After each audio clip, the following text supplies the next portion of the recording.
Welcome to Matters Financial and Geopolitical from a Frontier. I trust the weekend was great. Certainly, Nairobi had been so quiet and so pleasant you could get anywhere in about 2 minutes. But certainly busier this morning. I'd like to thank Sami Zedan of Al Jazeera for inviting me to participate in a discussion about whether land reform can be a success, referencing Zimbabwe. It was a very interesting and lively conversation. Derek Matsiak, senior researcher at the Institute for Security Studies in Pretoria, myself and Joseph Ochieno, a commentator on African affairs and a columnist for New Africa magazine. That link is the first link on Rich Wrap-Ups. Political reflections. High-level US delegation arrives in Beijing for trade talks. The high-level bit was my comment. July last year I wrote about tariff wars, who blinks first, and I came round to watching Graham Allison.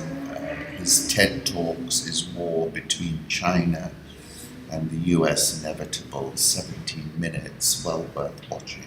According to Zero Hedge, President Xi orders the Chinese army to prepare for war.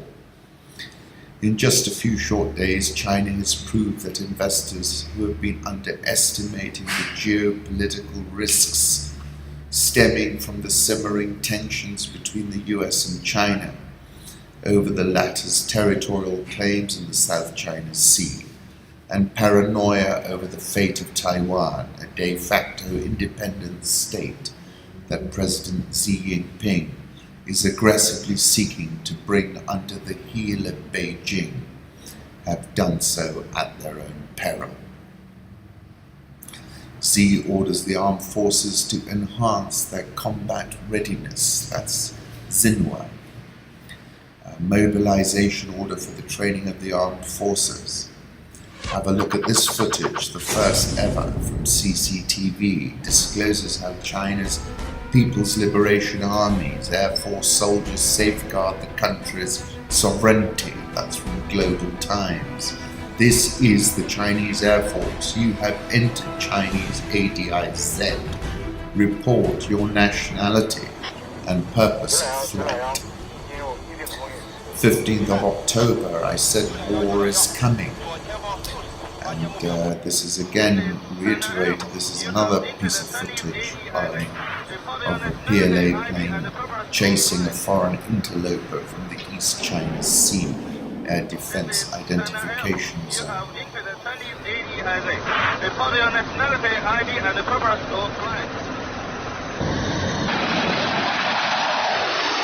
I couldn't resist this, much for the photograph. The Thai King's cosseted poodle, elevated to the rank of Air Chief Marshal, used to jump up onto tables to drink from the glasses of visiting dignitaries. Look at this photograph of the Gilets Jaunes protest in Épinal. Incredible photo. End of the year, I wrote, Europe remains off balance. The French have always been prone to take to the streets. But President Macron clearly has to deal with things with plenty of finesse now. According to the New York Times, not a single mile of President Trump's extended wall at the Mexican border has been built so far. But here's a look at what has been constructed on the border this year. 0.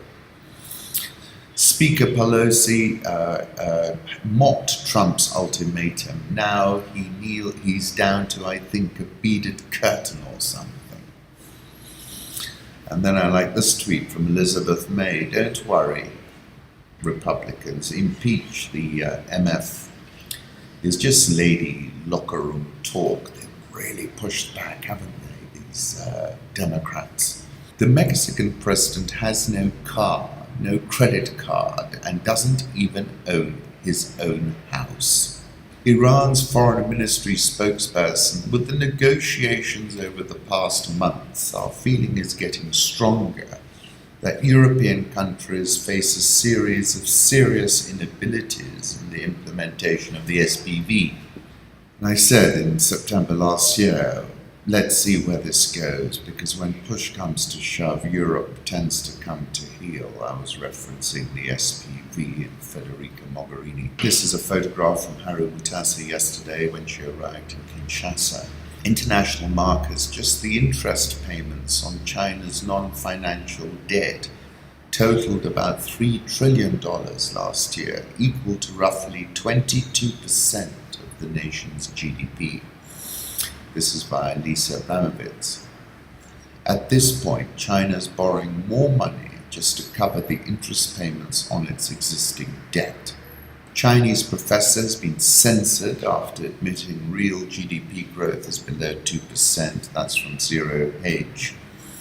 To the consternation of Chinese censors, a presentation delivered by an economics professor at Renmin University in Beijing sparked a controversy last month when the professor claimed that a secret government research group had estimated China's growth in GDP could be as low as 1.67%, far below the official rate. And he says, to be sure, almost nobody's forecasting a recession in China. I am actually. Or even a slowdown to sub 5% growth over the next 2 years, for the simple reason that Beijing would never allow such an admission due to social instability fears. And I asked on the 24th of December, what happens if China catches a cold? And I also said China has been delaying some data releases, and high-frequency satellite-level data confirms a sharp slowdown in the Chinese economy, which is yet to be seen in official data points.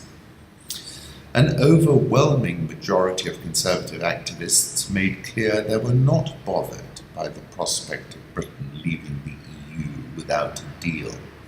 Some 63% said they would be happy with a no deal. Mr. Bale cited the UCA findings suggesting that 76% of Tory members believed that the warnings over the serious consequences of a no-deal Brexit were exaggerated or invented. Theresa May, in a plot twist, is stoking apocalyptic fears about no-deal Brexit to win over rebels, said Lord Lilly in the Telegraph. The pound has not priced in a hard Brexit, nor has the euro, in my view.